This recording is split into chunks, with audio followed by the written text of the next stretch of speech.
ஏற்கனவே நான் சொன்னது தான், மனசு அமைதி இல்லை, தனிமையில் வாழ்கிறேன்னு சொல்லி ஏதாவது ஒரு ஆப்பை ஓப்பன் பண்ணி இணையதளத்தில் பேசலான்னு நினைக்காதீங்க. இது சேஃபான ஆப்பு, பேசுங்கன்னு சொன்னீங்கன்னா அது மிகப்பெரிய ஆபத்தில் போய் விட்டுரும்.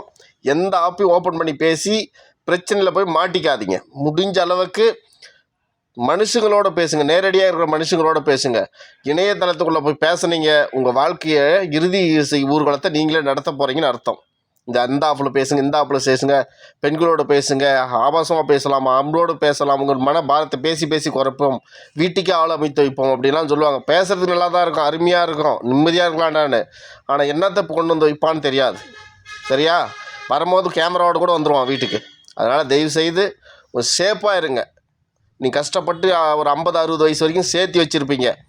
அது அந்த காசு எப்படி பண்ணணும், இந்த மாதிரி ஆப் மூலிமா யாரையா விட்டு அமிச்சு கேமரா பிடிச்சி அதை பிடிச்சி இதை பிடிச்சி நாளைக்கு நெடுத்தர் கொண்டு வந்து மொத்த சொத்தி எழுதி வாங்கிடுவானுங்க. முடிஞ்ச அளவுக்கு இந்த இணையதளத்தில் யாரு கூட அதிகம் பேசிக்காதீங்க. அது உங்களுக்கு சேஃப் இல்லை.